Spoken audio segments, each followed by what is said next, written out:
The Siege of Jerusalem was a siege on the city of Jerusalem that lasted from September 20 to October 2, 1187, when Balian of Ibelin surrendered the city to Saladin. Citizens wishing to leave paid a ransom. The defeat of Jerusalem signaled the end of the First Kingdom of Jerusalem. Europe responded in 1189 by launching the Third Crusade led by Richard Lionheart, Philip Augustus, and Frederick Barbarossa separately. Background: the Kingdom of Jerusalem, weakened by internal disputes, was defeated at the Battle of Hattin on July 4, 1187. Most of the nobility were taken prisoner, including King Guy. Thousands of Muslim slaves were freed. By mid-September, Saladin had taken Acre, Nablus, Jaffa, Turon, Sidon, Beirut, and Ascalon. The survivors of the battle and other refugees fled to Tyre, the only city able to hold out against Saladin, due to the fortuitous arrival of Conrad of Montferrat. Situation in Jerusalem: in Tyre, Balian of Ibelin had asked Saladin for safe passage to Jerusalem in order to retrieve his wife Maria Komnena, queen consort of Jerusalem, and their family. Saladin granted his request, provided that Balian not take up arms against him and not remain in Jerusalem for more than one day. However, upon arrival in the Holy City, Patriarch Heraclius of Jerusalem, Queen Sibylla, and the rest of the inhabitants begged him to take charge of the defense of the city. Heraclius, who argued that he must stay for the sake of Christianity, offered to absolve him of the oath, and Balian agreed. He sent word of his decision to Saladin at Ascalon via a deputation of burgesses, who rejected the Sultan's proposals for a negotiated surrender of Jerusalem. However, Saladin arranged for an escort to accompany Maria, their children, and all their household to Tripoli, Lebanon. As the highest-ranking lord remaining in Jerusalem, according to the chronicler Ibn al-Athir, Balian was seen by the Muslims as holding a rank more or less equal to that of a king. Balian found the situation in Jerusalem dire. The city was filled with refugees fleeing Saladin's conquests, with more arriving daily. There were fewer than 14 knights in the whole city, so he created 60 new knights from the ranks of the squires and burgesses. He prepared for the inevitable siege by storing food and money. The armies of Syria and Egypt assembled under Saladin, and after a brief and unsuccessful siege of Tyre, the Sultan arrived outside Jerusalem on September 20. The siege, negotiations were carried out between Saladin and Balian, through the mediation of Yusuf Batit, one of the Eastern Orthodox clergy, who had been largely suppressed under Latin Christian rule and knew that they would have more freedoms if the city were returned to the Muslims. Saladin preferred to take the city without bloodshed and offered generous terms, but those inside refused to leave their holy city, vowing to destroy it in a fight to the death rather than see it handed over peacefully. Thus the siege began. Saladin's army was facing the Tower of David and the Damascus Gate. His archers continually pelted the ramparts with arrows. Siege towers' belfries were rolled up to the walls, but were pushed back each time. For 6 days, skirmishes were fought with little result. Saladin's forces suffered heavy casualties after each assault, while the Crusaders lost only a few men. On September 26, Saladin moved his camp to a different part of the city, on the Mount of Olives where there was no major gate from which the Crusaders could counterattack. The walls were constantly pounded by the siege engines, catapults, mangonels, petraries, Greek fire, crossbows, and arrows. A portion of the wall was mined, and it collapsed on September 29. The Crusaders were unable to push Saladin's troops back from the breach, but at the same time the Muslims could not gain entrance to the city. Soon there were only a few dozen knights and a handful of remaining men-at-arms capable of bearing arms and defending the wall. No more men could be found even for the promise of an enormous fee. The civilians were in great despair. According to a passage possibly written by Anul, a squire of Balian, in the Old French continuation of William of Tyre, the clergy organized a barefoot procession around the walls, much as the clergy on the First Crusade had done outside the walls in 1099. At Mount Calvary, women cropped their children's hair, after immersing them chin-deep in basins of cold water. These penances were aimed at turning away God's wrath from the city, But our Lord did not deign to hear the prayers or noise that was made in the city.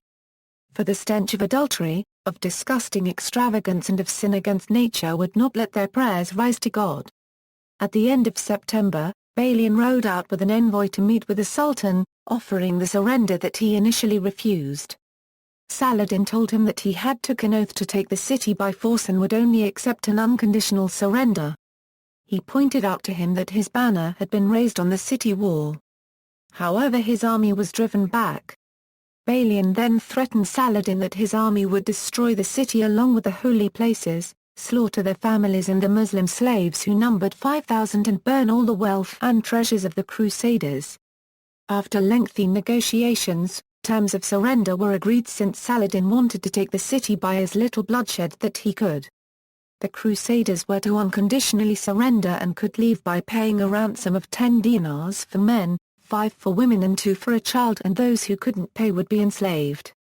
Balian then pointed out to him that there were 20,000 of those in the city who could never pay such a sum.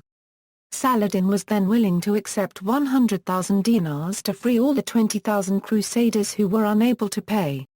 However, Balian told him that the Christian authorities could never raise such an amount of money. It was then proposed that 7,000 of them would be freed for a sum of 30,000 dinars, to which Saladin agreed. Surrender of Jerusalem. On Balian's orders, the Crusaders surrendered the city to Saladin's army on October 2. Coincidentally, the surrender of Jerusalem was on the same day when the Prophet Muhammad had traveled from Mecca to Jerusalem in a single night and ascended to heaven in the year 621. The takeover of the city was peaceful, especially in contrast to the Crusader siege of the city in 1099.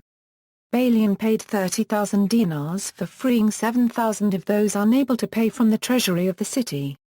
The large golden Christian cross that had been placed over the dome of the rock by the Crusaders was pulled down, and all Muslim prisoners of war taken by the Crusaders were released by Saladin, who, according to the Kurdish scholar and historian Bahauddin ibn Shaddad, numbered close to 3,000. Saladin allowed many of the noble women of the city to leave without paying any ransom. For example, a Byzantine queen living a monastic life in the city was allowed to leave the city with her retinue and associates, as also Sibylla, the Queen of Jerusalem and wife of the captured King Guy. Saladin also granted her safe passage to visit her captive husband in Nablus.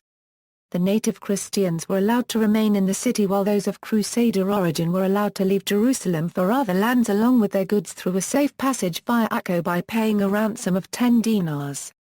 The wealthy, including the Latin Patriarch of Jerusalem, Heraclius, left with treasure-laden wagons and relics from the Church of the Holy Sepulchre.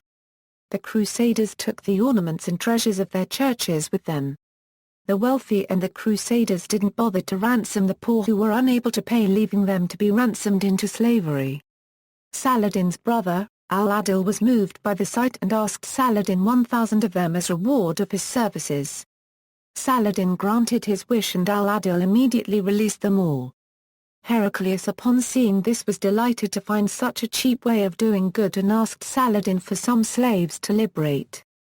He was granted 700 while Balian was granted 500, and all of them were freed by them. Stephen Runciman reports that some of the Frankish ladies who had ransomed themselves asked Saladin where they should go, for their husbands and fathers were killed or taken captive.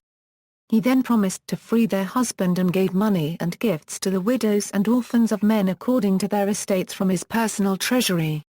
All the aged people who could not pay the ransom were immediately freed by orders of Saladin and allowed to leave the city.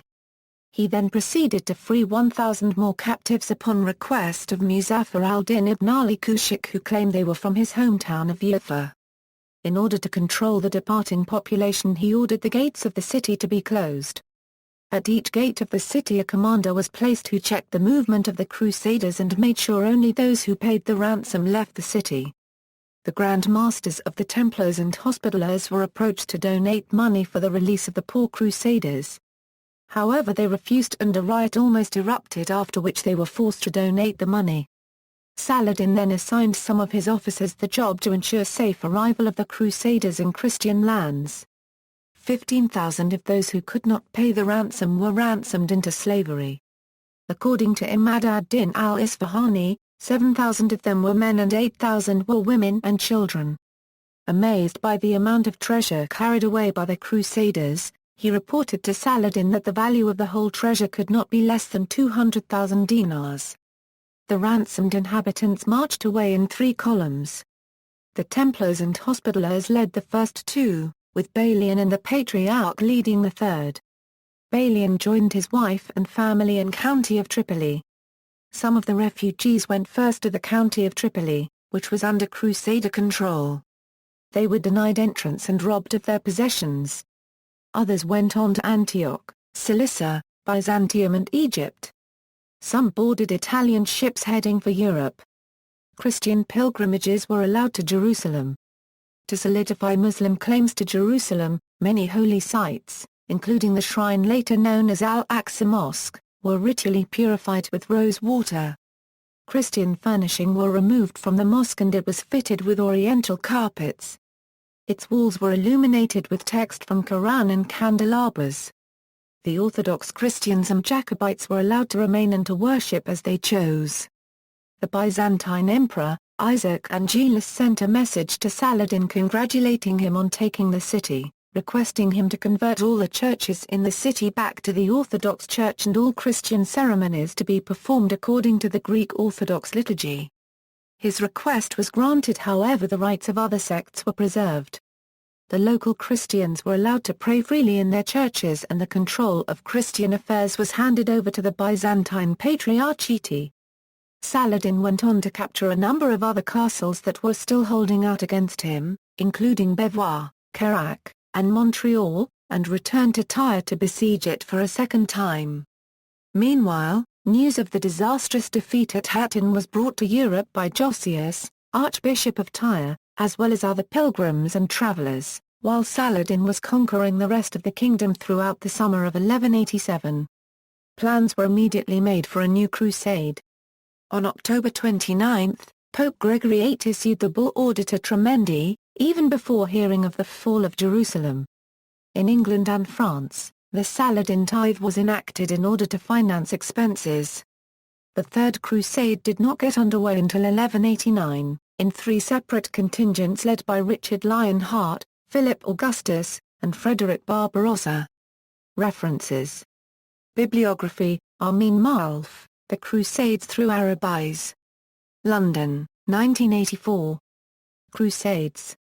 Encyclopædia Britannica. Encyclopædia Britannica Online.